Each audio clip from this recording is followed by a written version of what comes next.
जब सरकार इस दुनिया में आए, खतना शुदा पैदा हुए, नाफ बुरीदा पैदा हुए, गुस्ल दिए हुए थे, अल्लाह अल्लाह पाक और साफ पैदा हुए। मतलब क्या?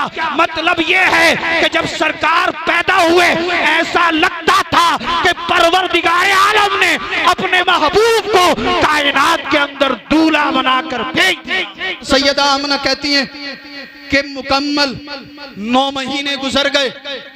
आम तौर पर हामला होने के बाद, प्रेग्नेंट होने के बाद औरतों को जो तकलीफ होती है, जो दर्द होते हैं, जिन परेशानियों का सामना करना पड़ता है, सैयदा आमना कहती है मुझे कभी दर्द नहीं हुआ, कभी कोई तकलीफ नहीं हुई, कभी शिकम में भारीपन महसूस नहीं हुआ। सैयदा आमना कहती है पहले ही महीना लगा था, ख्वाब में हजरत आदम अलैहिस्सलाम की ज़ियारत हुई। हजरत आदम अलैहिस्सलाम ने फरमाया बेटी आमना मुबारक हो, तुम्हारे शिकम में जो बच्चा है वो कोई आम बच्चा नहीं है, बल्कि अल्लाह का महबूब है, तमाम अंबिया मुरसलीन का सरदार है। अल्लाह अल्लाह बेटी आमना मुबारक हो। दूसरा महीना लगा, दूसरे नबी आ गए, तीसरा महीना लगा, तीसरे नबी आ गए। हर महीने ख्वाब में अंबिया किराम आते गए, बशारतें देते गए। अल मुख्तसर वो वक्त करीब आया जब हुजूर की पैदाइश होने वाली थी, उससे चंद मिनट पहले सैयदा आमना फरमाती है मुझे घबराहट हुई, मुझे घबराहट हुई। जमीन से एक परिंदा नमूदार हुआ, उसने अपने परों को मेरे सीने पर फड़फड़ाया, मेरी घबराहट दूर हो गई। मुझे प्यास लगी, एक शख्स नूरानी शक्ल सूरत वाला मेरे सामने आया, उसने एक प्याला पेश किया, उसमें एक शरबत था जो दूध से ज्यादा सफेद था, शहद से ज्यादा मीठा था। मैंने पिया, प्यास बुझ गई। मैंने सोचा काश खानदाने अब्दे मुनाफ की चंद औरतें मेरे पास होती। मैं अपने हुजरे में, अपने कमरे में अकेली थी, बच्चे की पैदाइश के आसार जाहिर होने लगे। इतने में क्या देखती हैं, बहुत ही हसीन और जमील औरतें आपके हुजरे में चली आ रही हैं। सलाम किया आपने, सलाम का जवाब दिया। उन्होंने कहा आमीना मुबारक हो, आमीना मुबारक हो, आमीना मुबारक हो। आपने फरमाया आप कौन हो? उधर से जवाब आया मैं फिरौन की बीवी आसिया हूँ। दूसरी ने कहा मैं कुंवारी मरियम हूँ। ये सब के सब जन्नत की हूरें हैं। ए आमीना, चंद लम्हात के बाद अल्लाह का महबूब दुनिया के अंदर जलवगर होने वाला है। अल्लाह ने अपने महबूब के इस्तकबाल के लिए हमें भेज दिया। सुभान अल्लाह, सुभान अल्लाह, माशाअल्लाह, जिंदाबाद जिंदाबाद, सुभान अल्लाह। उसके बाद मेरी नजरों से हिजाबात उठा लिए गए। मैंने मशरिक से लेकर मगरिब तक जो कुछ खुदा की खुदाई थी सब मेरी नजरों के सामने आ गई। सैयदा आमना कहती है राई तू सलासत आलमन, मैंने 3 झंडे देखे, एक मशरिक में, दूसरा मगरिब में, तीसरा काबा की छत पर। रबीउल अव्वल शरीफ आ गया, आखिरी बात पहुंचाऊं और अपनी तकरीर को खत्म करूं। हर छत, घर की छत पर झंडा नजर आएगा। लगाते होगे आप लोग भी झंडा? लगाते हो नहीं लगाते हो? झंडे पे क्या लिखा होता है? अस्सलातु वस्सलामु अलैका या रसूल अल्लाह, अस्सलातु वस्सलामु अलैका या नबी अल्लाह, सरकार की आमद मरहबा, जश्न ईद मिलादुन नबी मुबारक। इस तरह से झंडे पे लगा हुआ होता है। और अल्हम्दुलिल्लाह अहले सुन्नत वल जमात अपने घरों की छत पर झंडे लगाते हैं। लेकिन जैसे आप ये झंडे लगाएंगे कुछ लोगों के पेट में दर्द होना शुरू हो जाएगा। कोई कहेगा झंडा लगाना शिर्क है, कोई कहेगा झंडा लगाना बिदअत है, कोई कहेगा झंडा लगाना नाजायज है, कोई कहेगा झंडा लगाना हराम है। मैंने कहा भाई नबी की पैदाइश पर झंडा लगाना जायज नहीं, शिर्क बिदअत है। कैसे? तो कोई जवाब नहीं मिला। आपसे पूछना चाहता हूं, आसान कर कर आपको समझाना चाहता हूं। जितना आसान कर सकता हूं उतनी आसान करके मैं आपको समझाने की कोशिश कर रहा हूं। अल्लाह अल्लाह, इलेक्शन आता है, आप सबके घरों की छत पर झंडे लगते होंगे इलेक्शन में।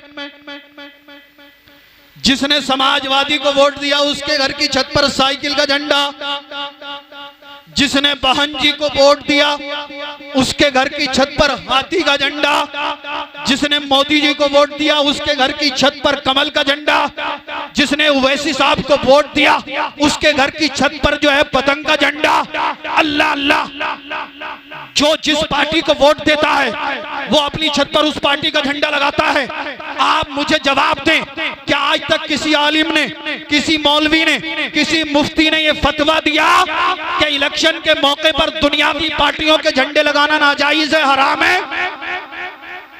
और जो लोग ये कहते हैं 12 रबीउल अव्वल शरीफ पे झंडा लगाना नाजायज है, इलेक्शन के मौके पे इसके घर की छत पे भी झंडा टंगा हुआ मिलेगा। मैंने कहा मुल्ला जी, दो रुखी बात, हम नबी के नाम का झंडा लगाएं तो नाजायज, और तुम साइकिल का झंडा लगाओ तो जायज। हम नबी का झंडा लगाएं तो नाजायज, तुम दुनियावी पार्टियों के झंडे लगाओ तो जायज। अरे यार, बात गौर करने की है। जब दुनियावी पार्टियों के झंडे लगाना नाजायज नहीं है, तो जिस झंडे पे सरकार का नाम लिखा हो वो लगाना नाजायज कैसे हो सकता है? हमने कहा हम समझ गए, बात समझ में आ गई। जिसे समाजवादी से मोहब्बत है वो साइकिल का झंडा लगाए, जिसे बहन जी से मोहब्बत है वो हाथी का झंडा लगाए, जिसे मोदी जी से मोहब्बत है वो कमल का झंडा लगाए, जिसे उवैसी साहब से मोहब्बत है वो जो है पतंग का झंडा लगाए। मगर सुनो, हम नबी के गुलाम हैं, अहले सुन्नत वल जमात वाले हैं। तुम्हें दुनियादारों से मोहब्बत है, तुम दुनियादारों का झंडा लगाते हो। हमें मदीने के ताजदार से मोहब्बत है, हम मदीने के ताजदार का झंडा। सुभान अल्लाह, सुभान अल्लाह, माशाअल्लाह माशाअल्लाह, जिंदाबाद जिंदाबाद, बहुत खूब सैयद साहब माशाअल्लाह। झंडे लगाना शिर्क व बिदअत नहीं है यार। सैयदा आमना कहती है, राई तो सलासत आलमन, मैंने 3 झंडे देखे, एक मशरिक में, दूसरा मगरिब में, तीसरा काबे की छत पर। ये झंडे कैसे थे, कहां से आए थे, कौन लाया था, किसने लगाए थे? तो सुने, जवाब मिलेगा हदीस की किताब में। जब मेरे और आपके पैगंबर की पैदाइश का वक्त करीब आया, रब ने फरमाया, ए बुलबुल सिदरा जिब्रील अमीन, जा जन्नत में चला जा, जन्नत से नूर के झंडे ले जा, एक मशरिक में गाड़ दे, एक मगरिब में गाड़ दे, एक को काबा की छत पर नस्ब कर दे। ए जिब्रील जा, अपने साथ मलाइका को ले जा, जन्नत से नूर के झंडे ले जा, एक मशरिक में, दूसरा मगरिब में, तीसरा काबा की छत पर नस्ब कर दे, और कायनात में ऐलान कर दे, एक कायनात वालों देख लो, अब इस कायनात के अंदर अगर किसी का झंडा लहराएगा तो वो मदीने वाले मुस्तफा की अजमत का झंडा हो। मसला साफ हो गया, बात वाज़ेह हो गई। झंडा लगाना शिर्क व बिदअत नहीं है, बल्कि जिब्रील अलैहिस्सलाम की प्यारी सुन्नत। सुभान अल्लाह, सुभान अल्लाह, माशाअल्लाह माशाअल्लाह, अगर तुझे जिंदाबाद। फतवा लगाना तो लगा, हम पे मत लगा, मगर अल्लाह पे लगा और जिब्रील अलैहिस्सलाम पे लगा, क्योंकि भिजवाने वाला खुदा है, लगाने वाले जिब्रील अलैहिस्सलाम है। हम तो जिब्रील अलैहिस्सलाम की सुन्नत पे अमल कर रहे हैं। अच्छा बोले, फिर जब ये बात है तो लगा ले करो, मुजोर पूरे है ना। अभी कहेगा कि सलाम पढ़ना नाजायज है, फिर पीछे खड़े होकर पढ़ लिया होगा, या नबी सलाम अलैका। कहेगा न्याज का खाना हराम है, थोड़ी देर के बाद जर्दा मिल जाए तो वही। हाँ, और हमारे सीधे साधे भोले वाले सुन्नी मुसलमान भी, आप भी कहीं कम नहीं हो। मौका पड़े, अगर पल्सर मिल रही है तो रिश्ता कर लेगा, चाहे वो शियाई क्यों ना हो। समझेगा ही नहीं। इमाम साहब समझा रहे हैं, मौलाना साहब समझा रहे हैं, बोले भाई इन लोगों में रिश्तेदारी मत करो, मत करो, मत करो। ये मुल्लाओं का मैटर है यार, मौलवी तो ऐसी करे, ये तो लड़ाते ही रहे। क्यों? मौलवी साहब की जमीन मार ली है इन्होंने, और नमाज जनाजा भी पढ़ रहे हैं।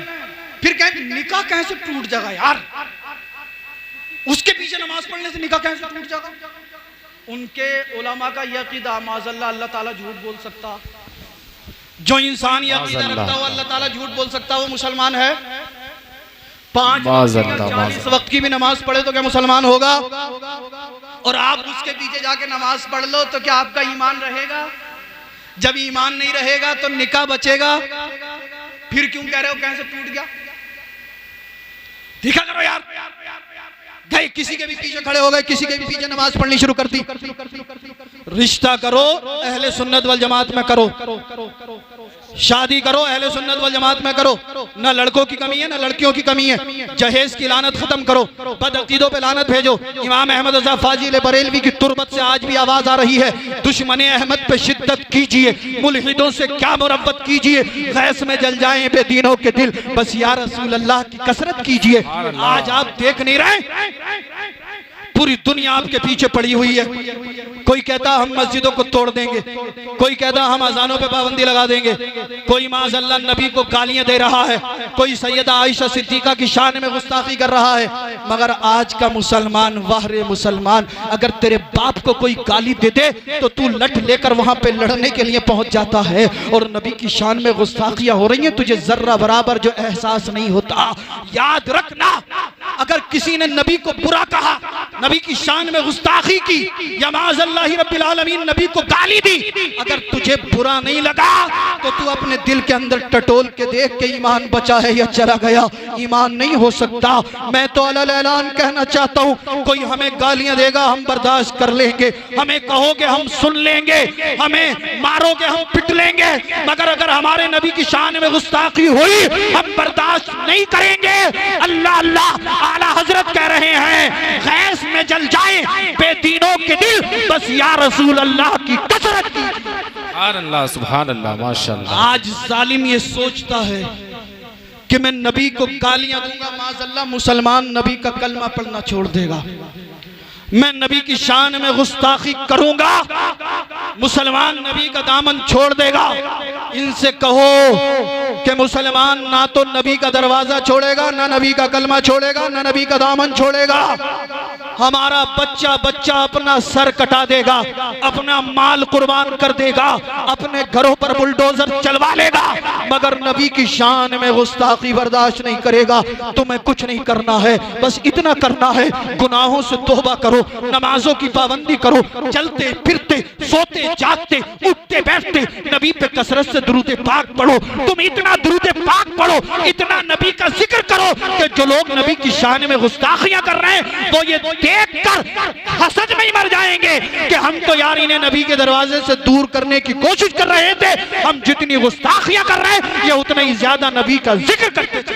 सुभान अल्लाह, सुभान अल्लाह, बेशक। सुबह शाम चलते फिरते उठते बैठते सोते जागते नबी पर दुरूद पाक पढ़ो।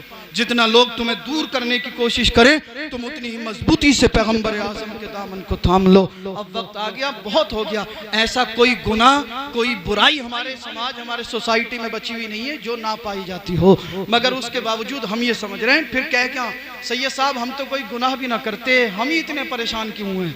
मैंने कहा नमाज पढ़ता है? बोले हाँ। मैंने कहा कब पढ़ता? बोले जुम्मे की पढ़ लेता हूँ। ले मैंने कहा अम्मा राजी हैं? बोले बस हजरत अम्मा अब्बा ही नाराज हैं, बाकी कोई गुनाह ना करता हूँ। ले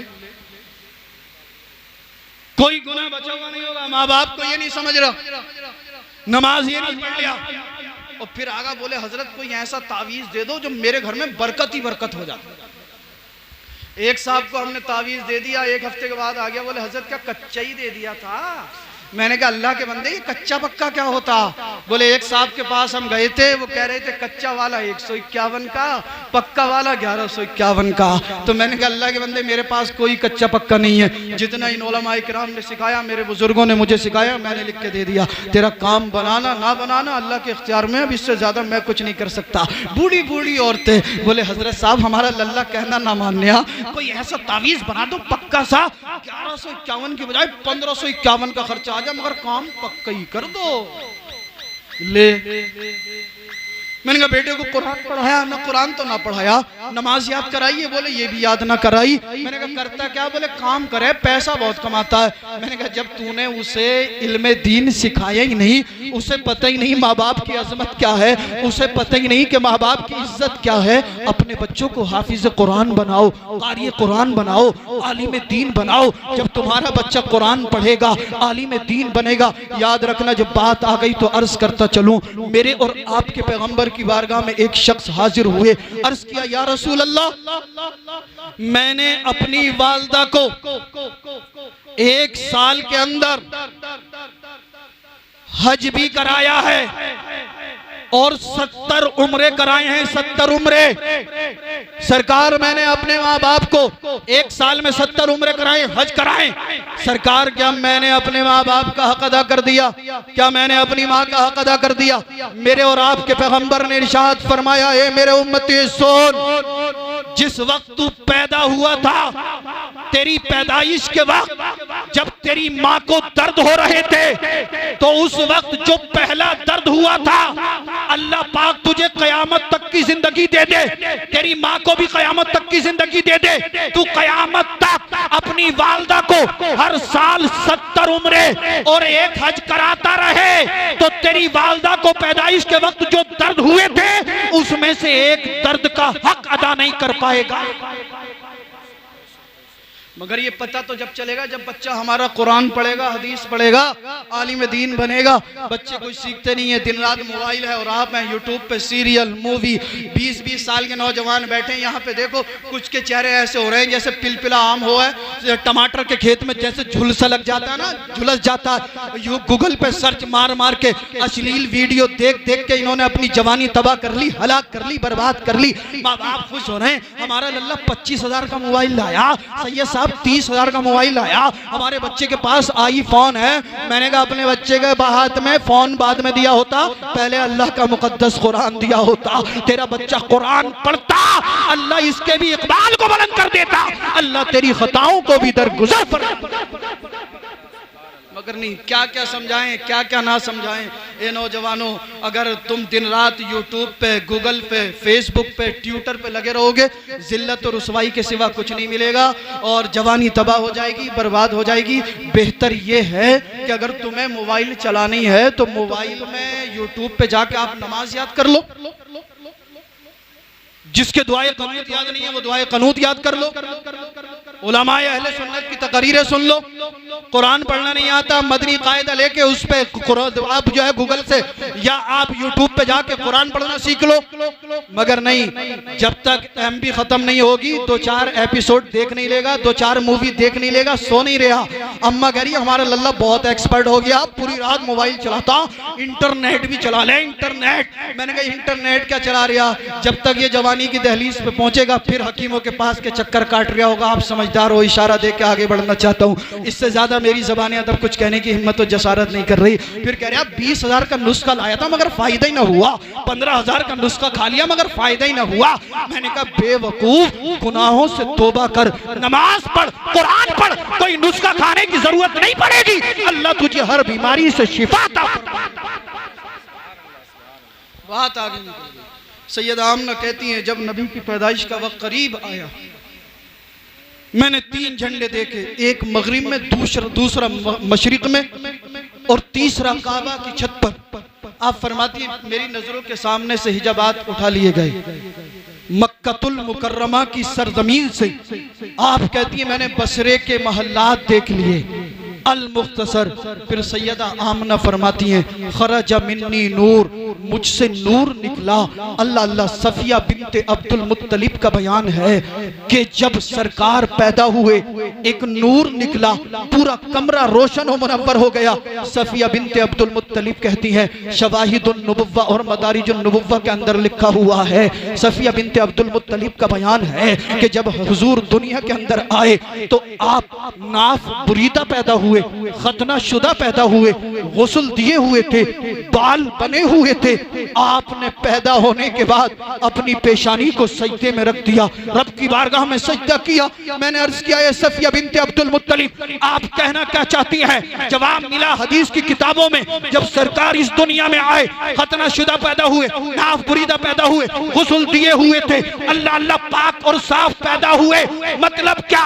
मतलब ये है कि जब सरकार पैदा हुए ऐसा लगता था कि परवरदिगार आलम ने अपने महबूब को कायनात के अंदर दूल्हा बनाकर भेज दिया। जहां तारीख था, जुल्मत कदा था, सख्त काला था, कोई पर्दे से क्या निकला, घर घर में उजाला था। मेरे और आपके पैगंबर जब इस दुनिया में तशरीफ नहीं लाए थे, उससे पहले मक्के के अंदर अगर किसी के यहाँ पर बेटी पैदा होती तो उसका बाप अपनी बेटी को अपने हाथों से जिंदा कब्र में दबा देता। अल्लाह अल्लाह। किसी औरत का शौहर मर जाता तो उसे सालों तक तंगो तारीक झोपड़ी में रखा जाता, यहाँ तक के इस्तिंजे के लिए भी पानी नहीं दिया जाता।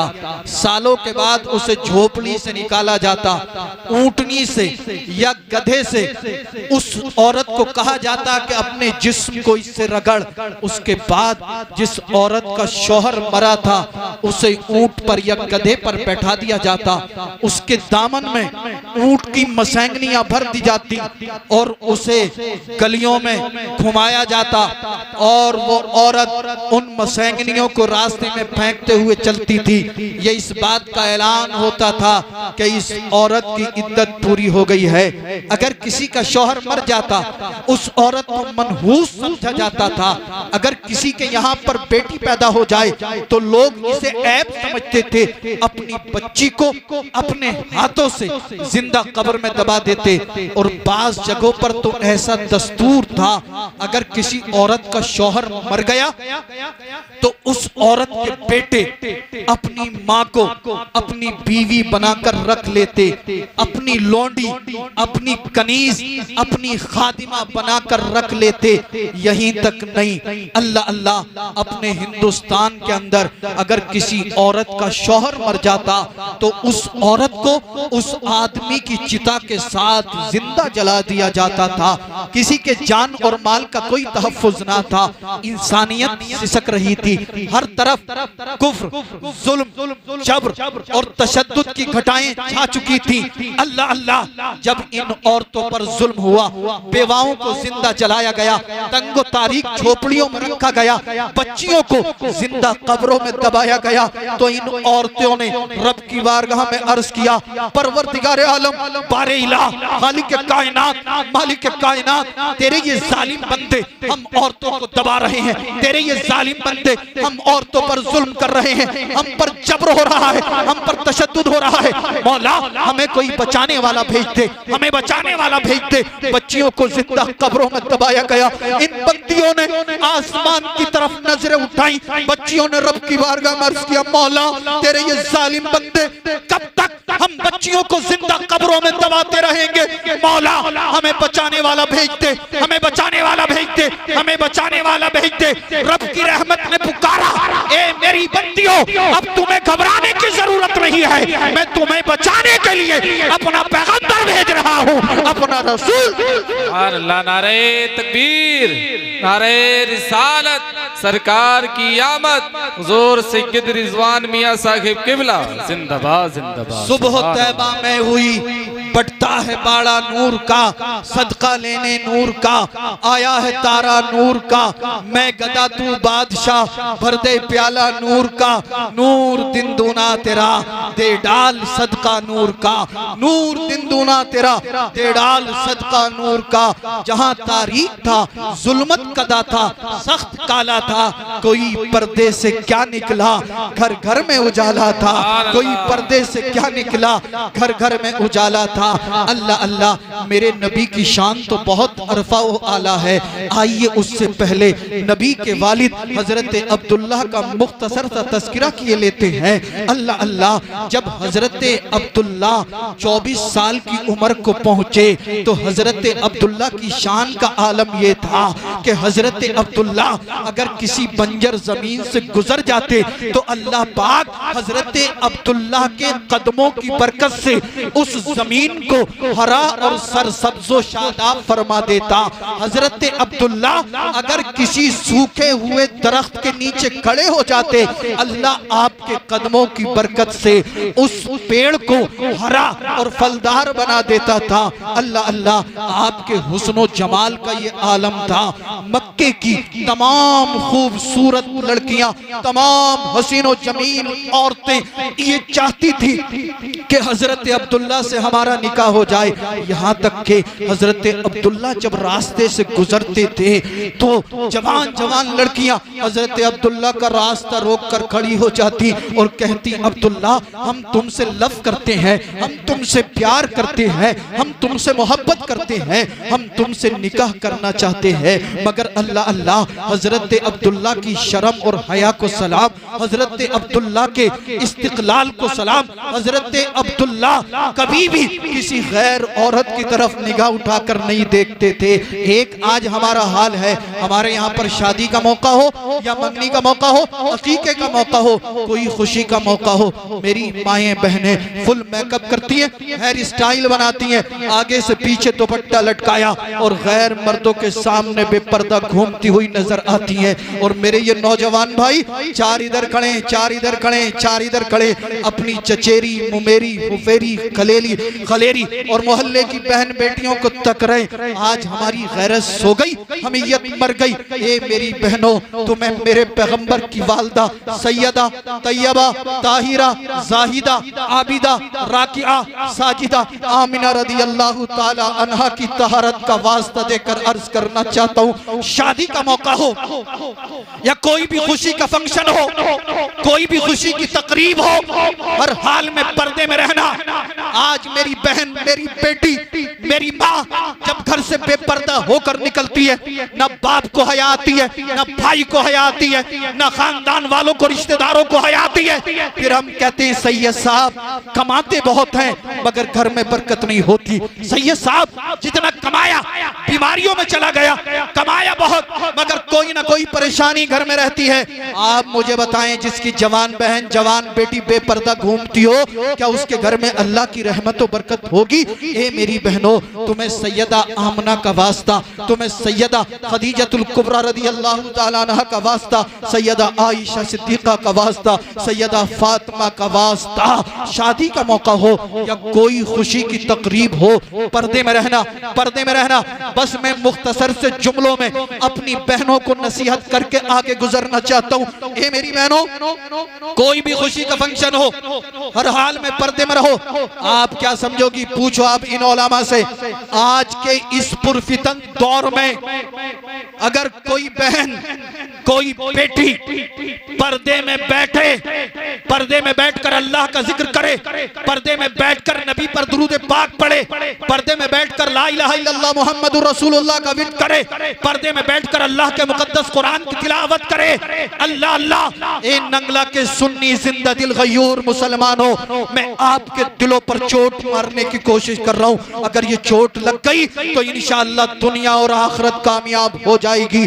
अगर शादी का मौका है, कोई बेटी पर्दे में बैठकर सजदा कर रही है, रुकू कर रही है, कुरान पढ़ रही है, दुरूद पढ़ रही है, रब की रहमत के फरिश्ते अर्ज करेंगे, परवरदिगार आलम बारे इलाह खालिक कायनात मालिक कायनात, नंगला की सरजमीन है, शादी का मौका है, तेरी तमाम बंदियां मौला बेपर्दा होकर गैर मर्दों के सामने घूम रही है, मगर इसी महफिल में, इसी शादी में, इसी प्रोग्राम में, इसी तकरीब में मौला तेरी एक बंदी ऐसी है जो पर्दे में बैठकर नमाज पढ़ रही है, कुरान पढ़ रही है, दुरूद पाक पढ़ रही है। अगर इसका ये पर्दा और तिलावत रब को पसंद आ गया तो रब फरमाएगा, ए फरिश्तों मैं अपनी इस बंदी से राजी हूँ, मैंने इसके पर्दे की बरकत से इसके घर वालों के गुनाहों को माफ फरमा।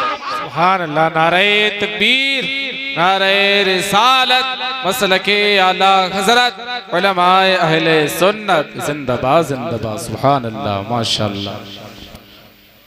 तुझको क्या देंगे शाहे दो सरा पे छोड़ दे, तू है गुलाम उनका, बस उनकी अता पे छोड़ दे, अपनी बख्शिश के बारे में सोचने वाला तू है कौन? ये मुस्तफा का काम है, मुस्तफा पे छोड़ दे। क्या है सुन्नत, क्या है बिदअत, फैसला तो खुद ना कर, ये बरेली के इमाम अहमद रजा पे छोड़ दे, ये बरेली के इमाम अहमद रजा पे छोड़ दे। मेरे और आपके नबी के वालिद हजरत अब्दुल्ला की पारसाई का आलम यह था कि जवान खूबसूरत हसीनो जमील लड़कियां रास्ता रोक कर खड़ी हो जाती और कहती, अब्दुल्ला हम तुमसे निकाह करना चाहते हैं, हम तुमसे शादी करना चाहते हैं। अल्लाह अल्लाह, मगर कभी भी हजरत अब्दुल्ला ने किसी भी गैर महरम औरत की तरफ, लड़की की तरफ निगाह उठाकर नहीं देखा। अल्लाह अल्लाह। हजरत अब्दुल्ला के वालिद हजरत अब्दुल मुत्तलिब से जाकर किसी ने कहा, एक काबा के मुतवल्ली अब्दुल मुत्तलिब, आपके बेटे अब्दुल्ला का रास्ता रोककर मक्के की लड़कियां खड़ी हो जाती है।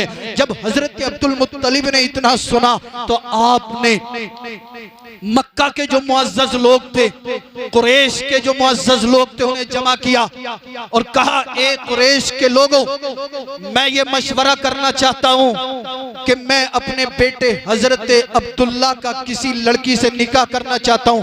बताओ मक्का के अंदर इज्जत वाली किसकी बेटी है? मक्का के अंदर पारसा किसकी बेटी है? मक्का के अंदर तकवे वाली किसकी बेटी है? आज जब हम रिश्ता तलाश करते हैं तो कहते हैं, सैयद साहब कोई पार्टी हो तो बताओ, हम अपने बेटे का रिश्ता करना चाहते हैं। कोई पार्टी बताइए, पार्टी। हालत इतनी खराब, कुछ लड़की वाले भी ऐसे हैं, बोले सैयद साहब कोई लड़का हो तो बताओ, 10 लाख की शादी करेंगे, 10 लाख की। और बूढ़ी बूढ़ी 60-60 साल की औरतें। एक औरत एक लड़की देखने आई, मैंने कहा अम्मा लड़की देखने आई हो या बिल्डिंग देखने आई हो? तुम तो बार बार बिल्डिंग देखे जा रही हो। मुझसे बोली, बेटा आपको मालूम नहीं है, बिल्डिंग अच्छी होगी जब तो माल अच्छा मिलेगा। फिर क्या कहते हैं, भाई साहब हमारी मांग तांग कुछ नहीं है, मगर 4 व्हीलर तो चली रही है। हमारी मांग तांग कुछ नहीं है, मगर फ्रिज, वॉशिंग मशीन, सारी चीजें मांग लेगा, फिर कहेगा हमारी मांग तांग कुछ नहीं है। 10-15 लाख की शादी तो सब कर ही रहे हैं, और ये बूढ़ी झूठ बोल रही है। बोले भाई साहब हम रिश्ता तो कर लेंगे, मगर मेरे खालू फला जगह से रिश्ता करा रहे थे, वो कह रहे 10 लाख की शादी कराऊंगा, 10 लाख की। अब तुम बताओ, हम रिश्ता तो कर लेंगे। गैरत सो गई, हमीयत मर गई। काबा के मुतवल्ली हजरत अब्दुल मुत्तलिब जब अपने बेटे का रिश्ता तलाश कर रहे हैं तो मक्के वालों को जमा किया और कहा, मक्के वालों बताओ, मक्के के अंदर इज्जतदार बेटी किसकी है? पारसा बेटी किसकी है? दीनदार बेटी किसकी है? नेक बेटी किसकी है? यहाँ पर एक बात और अर्ज कर देना चाहता हूँ। यहूदी ये जान चुके थे हजरत अब्दुल्ला की पेशानी का नूर देख के नबी जो हैं वो इनकी पेशानी, नबी का जो नूर है वो हजरत अब्दुल्ला की पेशानी में जलवागर है। तो यहूदियों ने कई मर्तबा हजरत अब्दुल्ला को कत्ल करने की साजिशें की। एक मर्तबा हजरत अब्दुल्ला अकेले जंगल में शिकार की नियत से निकले, यहूदियों ने चारों तरफ से घेर लिया, हथियार निकाल लिए और वो खुश हो रहे थे कि आज हम हजरत अब्दुल्ला को माज़अल्लाह कत्ल कर देंगे, शहीद कर देंगे। मगर अल्लाह ने कुछ ऐसे लोगों को भेजा जो आसमानी मखलूक थी, या अल्लाह बेहतर जाने कौन सी मखलूक थी। बहरहाल किताबों के अंदर इतना लिखा हुआ कि कुछ ऐसी जमात को भेजा जो दुनिया के लोगों से बिल्कुल मुशाबहत नहीं रखते थे। अल्लाह अल्लाह वो आए और जितने भी यहूदी हजरत अब्दुल्ला को कत्ल करने की नियत से आए थे उन सबको उस मखलूक ने कत्ल कर दिया, उन लोगों ने कत्ल कर दिया और हजरत अब्दुल्ला को सलामत घर तक पहुंचा दिया। अब ये सारा माजरा हजरत वहब बिन मनाफ देख रहे थे। उन्होंने जब इस माजरे को देखा और हजरत अब्दुल्ला की पेशानी को चमकता दमकता देखा तो आप अपने घर आए और अपनी अहलिया से और अपने घर वालों से मशवरा किया कि मैं ये चाहता हूं मेरी जो बेटी आमिना है मैं उसका रिश्ता हजरत अब्दुल्ला के साथ करा दूं। घर वाले खुश हो गए, काबा के मुतवल्ली के बेटे हैं। आपने अपने कुछ रिश्तेदारों को, कुछ चाहने वालों को, कुछ दोस्तों को हजरत अब्दुल मुत्तलिब के पास रिश्ता लेकर भेजा। हजरत अब्दुल मुत्तलिब जैसी लड़की तलाश कर रहे थे वो सारी सिफात हजरत आमना में मौजूद थी। हजरत अब्दुल मुत्तलिब ने इकरार कर लिया, रिश्ता कबूल कर लिया। अल मुख्तसर दिन तारीख मुकर्रर कर दी गई। हमारे यहाँ पर जब दिन तारीख रखी जाती है तो अक्सर लोग क्या कहते हैं, भाई साहब पहले ही तय कर लो बारात में कितने लोग आएंगे, खाने में क्या दोगे क्या नहीं दोगे। मगर हजरत अब्दुल मुत्तलिब ने ना खाना मांगा, चंद लोग कहे बारात में आएंगे। अल्लाह अल्लाह तारीख मुकर्रर हो गई। अल मुख्तसर अब वो दिन आया कि जब हजरत अब्दुल्ला दूल्हा बन रहे थे, हजरत अब्दुल्ला की बारात जाने वाली थी, हजरत अब्दुल्ला दूल्हा बन रहे। अल्लाह अल्लाह जब हजरत अब्दुल्ला दूल्हा बने तो बुलबुल सिदरा जिब्रील अमीन रब की बारगाह में अर्ज करते हैं, परवरदिगार आलम बारे इला खालिक कायनात मालिक कायनात तेरा महबूब का वालिद हजरत अब्दुल्ला दूल्हा बन रहा है। परवरदिगार आलम, मैं ये चाहता हूँ कि मैं इंसानी शक्लो सूरत में जाऊं और हजरत अब्दुल्ला और सैयदा आमना के निकाह में शरीक हूं।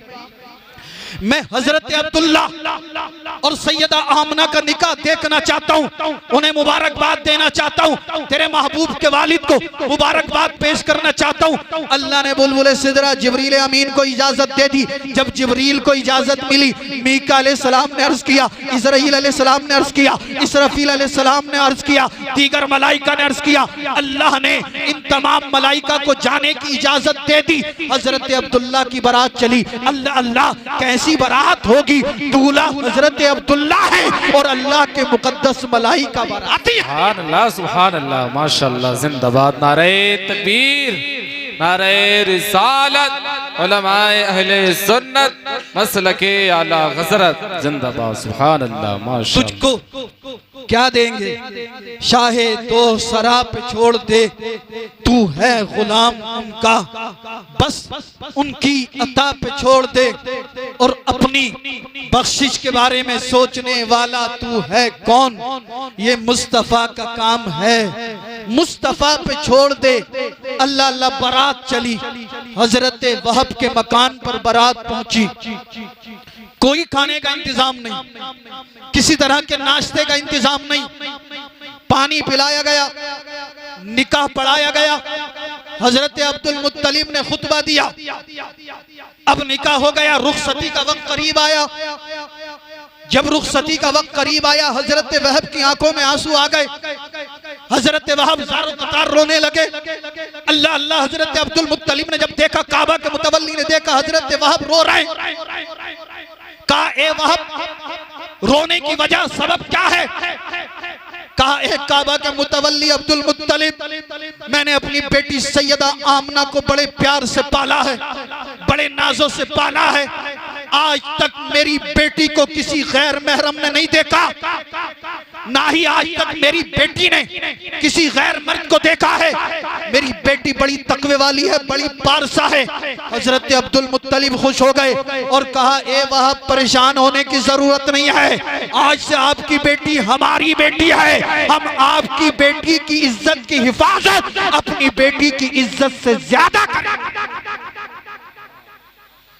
आज हम बारात लेकर जाएं, हमारे घरों से बारातें जाती हैं और हम बाराती सबसे पहले खाने पे टूट पड़ते हैं और खाने में कौरमे का डोंगा आ रहा। अभी डोंगा आया था, एक ने बोटियां निकाली और फिर डोंगा बढ़ा दिया। बोले भाई साहब गरम लियो, बिरयानी की डिश आई, उसमें से निकाला, बिरयानी में से भाप उठ रही है, कौरमे में से भाप उठ रही है और ये कह रहे हैं भाई साहब गरम लियो। एक जगह मैं भी बैठा हुआ खा रहा था, डोंगा अभी आया, उसमें से चंद पीस निकाले, डोंगा बोले अब गरम लियो, उसमें से भाप उठ रही थी। एक मौलाना साहब मेरे पास बैठे थे, मैंने कहा यार मौलाना डोंगा तो गरम है, सब्जी तो गरम है, सालन तो गरम है, कौरमा तो गरम है, लेकिन ये कह रहे हैं गरम लियो। बोले हजरत आप समझे नहीं। मैंने कहा मैं नहीं समझा। बोले गरम से मतलब ये है कि बोटियां लियो। और दूर से ही पकड़े फिर रहे हैं। डिश आई, उसकी फिरकनी बनाने फिर रहा, ऊपर से ऊपरी और इधर से उधर। गैरत हो गई, हमीयत मर गई। फिर जब खाना खा के उठेगा, बोले यार बिरयानी तो अच्छी थी मगर कसाई ने गोश्त अच्छा नहीं दिया, हड्डियां ज्यादा दे दी। बिरयानी तो अच्छी थी मगर इसमें रिफाइंड कम रह गया। बिरयानी तो अच्छी थी मगर इसमें चावल थोड़ा हारता वाला लगा दिया। गैरत हो गई, हमीयत मर गई। ए मुसलमानों जरा गौर करो, मेरे और आपके पैगंबर फरमाते हैं कि अगर तुम्हें कोई दावत में बुलाए और तुम उसके घर दावत पर जाओ और दावत पे वो तुम्हें खाना खिलाए, उसका खाना तुम्हारी मर्जी के मुवाफिक ना हो, तुम्हारे मिजाज के मुवाफिक ना हो, तो उसके खाने में खामियां ना निकालो, उसके खाने में ऐब ना निकालो, उसके खाने में कमी ना निकालो। सरकार फरमाते जितना खाना है उतना खाओ और खाने के बाद उसके लिए बरकत की दुआ करो, उससे मुसाफा करो और कहो कि भाई तेरा खाना बड़ा उम्दा था, तेरा खाना बड़ा लजीज था, तेरा खाना बड़ा अच्छा था। अगर जिसने तुझे खाना खिलाया है उसका दिल खुश हो गया तो अल्लाह तुझे भी और खिलाने वाले को गुनाहों से पाक फरमाए। सुभान अल्लाह, सुभान अल्लाह, माशाअल्लाह, माशाअल्लाह, जिंदाबाद, जिंदाबाद, सुभान अल्लाह। बहुत अच्छा पैगाम सैयद साहब। औरतें बहुत कमी निकाल रही है खाने में। एक औरत को तो हमने देखा अपने परस जो लेके जाती है ना, परस उसमें पॉलीथीन लगा रखी थी, डोंगा आया और परस के अंदर ये तरीके रोटी मंगाई गरम और परस के अंदर है, मेरी बहनों खा के आएंगी फिर कहेंगी कि खाक डालो ने, हमें तो ठंडा ही खिला दिया। ऐसा है या नहीं है? आप भी नहीं समझाते हो, है ना? समझाना चाहिए नहीं समझाना चाहिए? यार उस बाप से पूछो जिसके घर बारात आई है, उस लड़की के भाई से पूछो जिसने तुम्हारे खाने का इंतजाम किया है। एक बाप 4-5 साल पहले से अपनी बेटी की शादी के लिए पैसा जमा करना शुरू कर देता है कि इतना पैसा खाने में उठेगा, इतने का जहेज दूंगा, इतनी बारात आएगी, और कई साल आगे तक का एक बाप कर्जा ले लेता है। कर्जा ले लेकर तुम्हें खिला रहा है, मगर तुम्हें गैरत जब भी नहीं आ रही, उसके खाने में खामियां निकाल रहे हो, कमियां निकाल रहे हो, और बिल्कुल 400 बाराती, 500 बाराती, 300 बाराती, अगर वो कहे कि भाई कुछ कम ले आना, बोले कम मंगाने थे तो अपनी टक्कर के से शादी कराई होती, अपनी टक्कर की पार्टी देखी होती। हम तो मालदार हैं, हम तो अमीर हैं, हम तो ये हैं, हमारे पास इतनी गाड़ियां हैं, हमारे पास इतनी जमीन है, हमारे इतने मिलने वाले हैं, इतने चाहने वाले, इतने लोग बारात में आएंगे, और खाने में कोरमा रोटी जर्दा बिरयानी चाहिए, खाना भी हमें जो स्टैंडर्ड वाला चाहिए। मेरे भाइयों आओ आओ, शादियों को आसान बनाओ। आज के दौर में ये बहुत बड़ा जिहाद है। जब तुम अपने बेटे की बारात लेकर जाओ तो लड़की वालों से कह दो हमें कुछ नहीं चाहिए, हम आएंगे मस्जिद में बैठकर निकाह पढ़वाएंगे और तेरी बेटी को अपनी बेटी बनाकर इज्जत के साथ अपने घर लाएंगे। सुभान अल्लाह, सुभान अल्लाह, माशाअल्लाह, बहुत अच्छा पैगाम। सुभान अल्लाह, सुभान अल्लाह। एक बाप खुश हो गया तो अल्लाह उसका रसूल राजी हो जाएगा, और अल्लाह राजी हो गया तो अल्लाह इतना देगा कि तेरी नस्लों से खत्म नहीं होगा। मगर हम तो भैया मांगने के चक्कर में पड़े हुए, मांगने के चक्कर में पड़े हुए। अल मुख्तसर सैयदा आमना की रुखसती होने वाली है, डोली उठने वाली है। हजरत वहब की आंखों में आंसू आ गए, रोने लगे। हजरत अब्दुल मुत्तलिब ने देखा, कहा भाई रोते क्यों है, रोने का सबब क्या है? कहा भाई मैंने अपनी बेटी को बड़ी नाजों से पाला है, आप मेरी बेटी का ख्याल रखना, मेरी बेटी की इज्जत की हिफाजत करना। अल मुख्तसर हजरत अब्दुल मुत्तलिब ने तसल्ली और तशफ़ी दी। आखिर में हजरत वहब ने कहा कि ए मेरे भाई, एक काबा के मुतवल्ली हजरत अब्दुल मुत्तलिब, मेरी एक ख्वाहिश है, एक तमन्ना है, एक आरजू है। अब सैयदा आमना के वालिद हजरत वहब की आरजू तमन्ना मुलाहजा करें। हजरत वहब ने कहा भाई मेरी एक आरजू है, तमन्ना है, ख्वाहिश है, चाहत है, तलब है। हजरत अब्दुल मुत्तलिब ने कहा भाई बताइए आपकी ख्वाहिश क्या है, आपकी तलब क्या है, आपकी तमन्ना क्या है? हजरत वहब ने कहा एक काबा के मुतवल्ली, मेरी तमन्ना यह है कि मेरी बेटी बड़ी पारसा है, बड़ी दीनदार है, बड़ी नेक है, आज तक किसी गैर मर्द में मेरी बेटी को नहीं देखा, ना ही मेरी बेटी ने किसी गैर महरम को ये नहीं देखा है। मैं ये चाहता हूँ कि जब मेरी बेटी की डोली उठे तो डोली उठाने वाले ऐसे लोग हो जिन्होंने कभी जिंदगी में कोई गुनाह ना किया हो।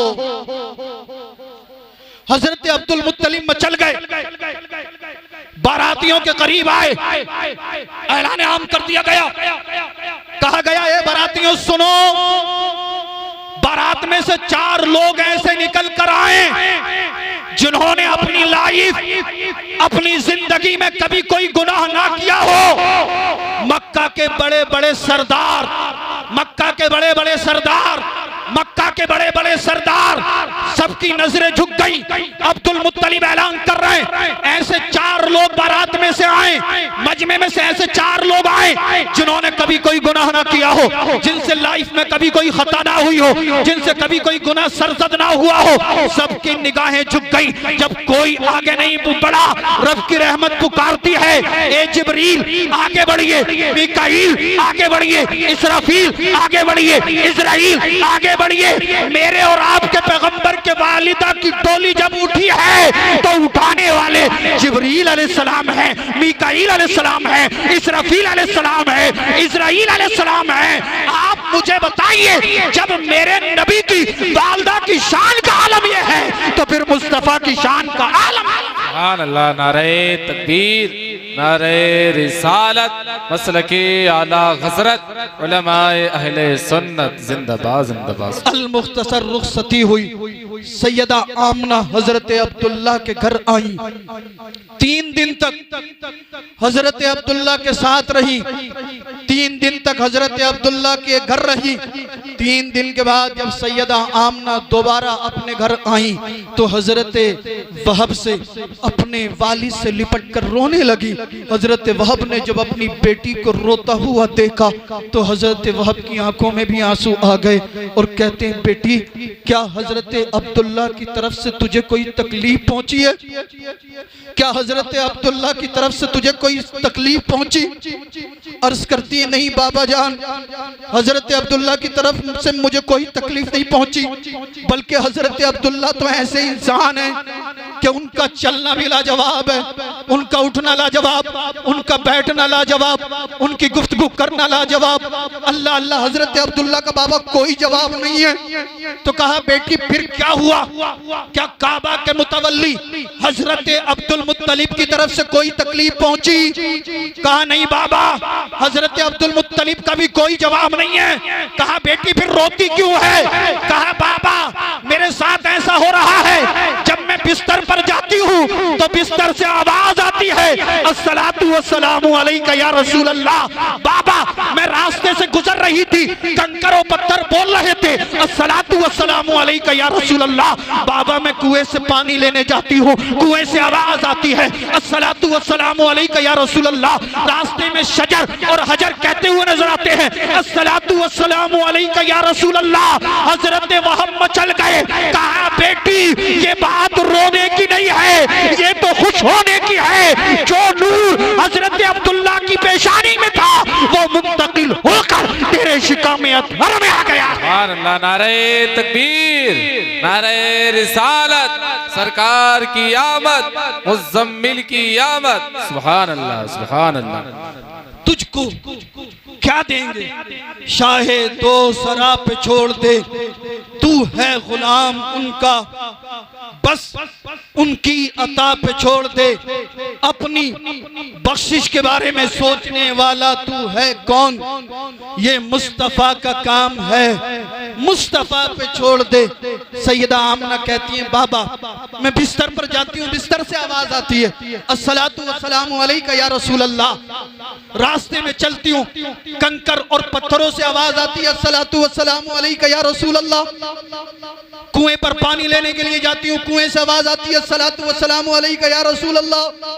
और बाबा जब मेरे पैर में चप्पल या जूता नहीं होता, मैं नंगे पैर जमीन पर चलूं, कोई कंकर या पत्थर मेरे पैर के नीचे आता है तो वो मुझे चुभता नहीं है, बल्कि मोम से ज्यादा मुलायम हो जाता है। हजरत वहाब खुश हो गए। अर्ज करती है, बाबा मुझे कोई तकलीफ नहीं है, कोई परेशानी नहीं है, कोई दिक्कत नहीं है। कदम रख पढ़ कर बिस्मिल्लाह। इसे घुमा दो, थोड़ा पंखा घुमा दो, या तो इधर करना है या इधर करना है। हाँ बस, हाँ से कदम रख पढ़ कर बिस्मिल्लाह, जो होगा देखा जाएगा। सुभान अल्लाह, सुभान अल्लाह, सुभान अल्लाह, माशाअल्लाह, सुभान अल्लाह। कदम रख पढ़ कर बिस्मिल्लाह, जो होगा देखा जाएगा। लोग परेशान है भाई, अब क्या होगा, अब क्या होगा, अब क्या होगा। मैंने कहा बे यार, परेशान होने की जरूरत क्या, गुनाहों से तौबा करो, नमाजों की पाबंदी करो, बाकी जो होगा हो जाएगा। कदम रख पढ़ कर बिस्मिल्लाह, जो होगा देखा जाएगा। पुकारो या रसूल अल्लाह, जो होगा देखा जाएगा। पुकारो या रसूल अल्लाह, जो होगा देखा जाएगा। अगर थोड़ी सी आवाज बढ़ सके, सीटी ना मारे तो बढ़ा दें। सुभान अल्लाह, सुभान अल्लाह। कदम रख पढ़कर बिस्मिल्लाह, जो होगा देखा जाएगा। पुकारो या रसूल अल्लाह, जो होगा देखा जाएगा। और अल्लाह, सुभान अल्लाह। मतला के बाद हकीकत पर मबनी अगला शेर भी आप मुलाहजा कर लें। कदम रख पढ़कर बिस्मिल्लाह, जो होगा देखा जाएगा। पुकारो या रसूल अल्लाह, जो होगा देखा जाएगा। ना है डर कब्र का मुझको, न पुल की तेज धारों का। आप सोच रहे होंगे मौलाना जावेद साहब ने कैसे मौलवी को बुला लिया यार, सारी दुनिया कब्र से डरती है मगर ये डरता ही नहीं। मैं कब्र से और पुलसरात से क्यों नहीं डरता हूं, आप वजह मिसरा सानी में मुलाजा करेंगे, और जब आप वजह मुलाजा करेंगे तो इंशाअल्लाह आप तड़प जाएंगे। पुकारो या रसूल अल्लाह, जो होगा देखा जाएगा। न है डर कब्र का मुझको, न पुल की तेज धारों का। न है डर कब्र का मुझको, न पुल की तेज धारों का। मदद को है रसूलुल्लाह, जो होगा देखा। नारे तकबीर, नारे रिसालत, मसलके आला गजरत, जिंदाबाद जिंदाबाद, सुभान अल्लाह। मदद को है रसूलुल्लाह, जो होगा देखा जाएगा। और अगर आप हजरात की इजाजत हो तो तारीख के हवाले से और शेर पढ़ूं। अता हो, अता हो। पुकारो या रसूल अल्लाह, जो होगा देखा जाएगा। और बकरा ईद के मौके पे कुर्बानी होती है ना इंशाल्लाह। हाँ, तो बस उसी का पस मंजर बयान कर रहा हूँ, वो आप समझ लें। पुकारो या रसूल अल्लाह, जो होगा देखा जाएगा। बड़े खुश होकर इस्माइल यूं इब्राहिम से बोले। बड़े खुश होकर इस्माइल यूं इब्राहिम से बोले।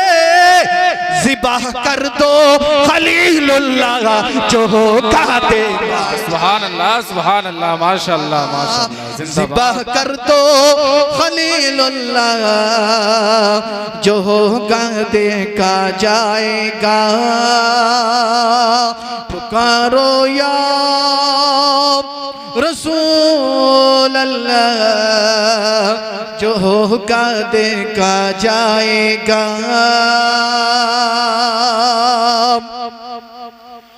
बहन बहनों को पीटा, बहन से यूं उमर बोले। बहन बहनों को पीटा, बहन से यूं उमर बोले। पढ़ा तो मुझको इल्लल्लाह, जो होगा देखा जाए। सुभान अल्लाह, सुभान अल्लाह, माशाअल्लाह, सुभान अल्लाह, पढ़ा जिंदाबाद। तो मुझको इल्लल्लाह, जो होगा देखा जाएगा। और हजरात सुभान अल्लाह, माशाअल्लाह। मैं चाह रहा हूँ मौलाना जावेद साहब एक शेर आप सबकी तरफ से पढ़ दूं, अता हो, अता हो। वरना आप कहोगे यार मौलाना जावेद ने इतने मौलवियों को बुलाया मगर कोई भी हमारी तरफ से पढ़ के नहीं गया। तो मैं सोच रहा हूँ एक शेर में आपकी तरफ से पढ़ देता हूँ, मुलाजा कर लें। बताओ। ये शेर मैं आपकी तरफ से आप तक की नजर कर रहा हूँ, मुलाजा कर लें। पुकारो या रसूल अल्लाह, जो होगा देखा जाएगा। ये दीवानों की महफिल है, ये मस्तानों की महफिल है। आप हजरात कंफ्यूज हो गए, बोले जब तक सैयद साहब अपनी तरफ से पढ़ रहे थे, बड़े खूबसूरत शेर पढ़ रहे थे, हमारा नंबर आया तो ये कह दिया ये दीवानों की महफिल है। तो मैं किसी आम दीवाने की बात नहीं कर रहा हूँ, बल्कि मैं दीवाना रसूलुल्लाह की बात। दीवाने बहुत तरह के होते हैं। अभी आप रास्ते में जाके देख लीजिए, कुछ दीवाने रास्तों में घूम रहे होंगे, कान पे फोन लगा हुआ होगा, किसी से बात चल रही होगी, वो भी दीवानी है, मगर उसकी दीवानगी जो है वो उसे जिल्लत और रुसवाई के दहाने पे पहुंचा देगी। आप सब यहाँ पे बैठ के नबी की नात सुन रहे हैं, तो ये दीवानगी आपको इंशाअल्लाह मैदान हश्र में मुस्तफ़ा की शफात दिला देगी। सुभान अल्लाह। पुकारो या रसूल अल्लाह, जो होगा देखा जाएगा। ये दीवानों की महफिल है, ये मस्तानों की महफिल है। ये दीवानों की महफिल है, ये मस्तानों की महफिल है। पढ़ो सब मिलकर सल्लल्लाह, जो होगा देखा जाए। नारे तकबीर, नारे रिसालत, सरकार की आमद, मुज़म्मिल की आमद, जिंदाबाद जिंदाबाद। सुभान अल्लाह। पढ़ो सब मिलकर सल्लल्लाह, जो होगा देखा जाएगा। रिज़वाना ते लिखना पढ़ना सब है रब की अता। रिज़वाना ते लिखना पढ़ना सब है रब की अता। सुनाओ नाते हबीबुल्लाह, जो होगा देखा जाएगा। सुनाओ नाते हबीबुल्लाह, जो होगा देखा जाएगा। पुकारो या रसूल अल्लाह, जो होगा देखा जाएगा। दुरूद पाक पढ़ने, अल्लाहुम्मा सल्ली अला सय्यदिना व अला आलि सय्यदिना व मौलाना मुहम्मद सल्लु अलैहि सलातम व सलाम अलैका या रसूल अल्लाह सल्लल्लाहु तआला अलैका या रसूल अल्लाह सल्लल्लाहु तआला अलैहि व आलिहि वसल्लम। तुझको तुझको क्या देंगे,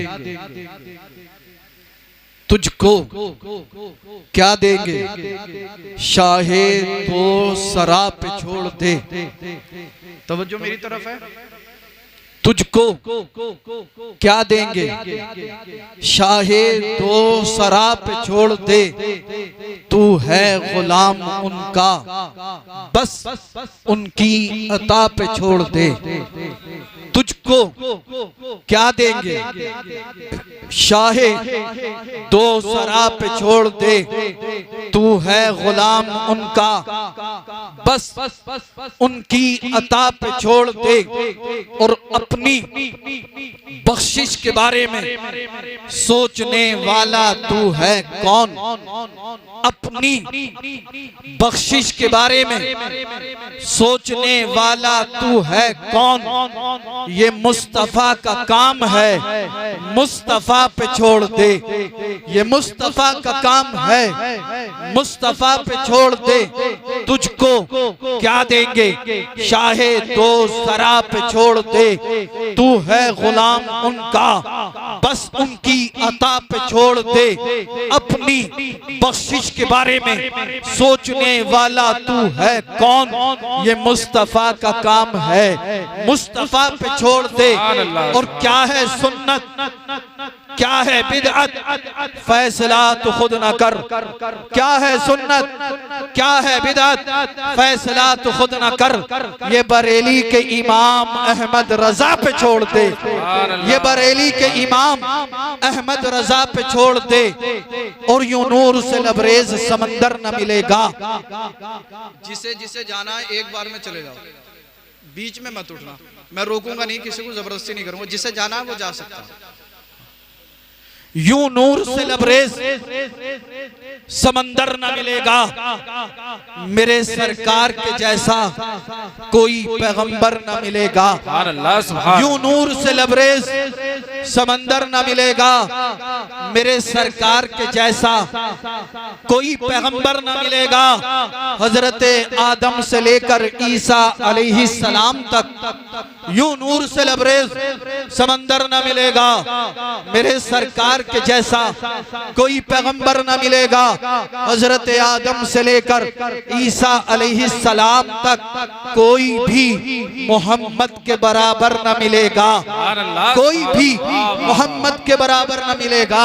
हजरत सुबह तैबा में हुई, बढ़ता है बाड़ा नूर का, सदका लेने नूर का, आया है तारा नूर का, मैं गदा तू बादशाह, भर दे प्याला नूर का, नूर दिन दूना तेरा, दे डाल सदका नूर। अस्तगफिरुल्लाहल्लज़ी ला इलाहा इल्ला हुवल हय्युल क़य्यूम व अतूबु इलैहि, ला इलाहा इल्लल्लाहु मुहम्मदुर रसूलुल्लाह व मा तौफीक़ी इल्ला बिल्लाह। अस्सलामु अलैकुम व रहमतुल्लाह। मुस्तफ़ा जान रहमान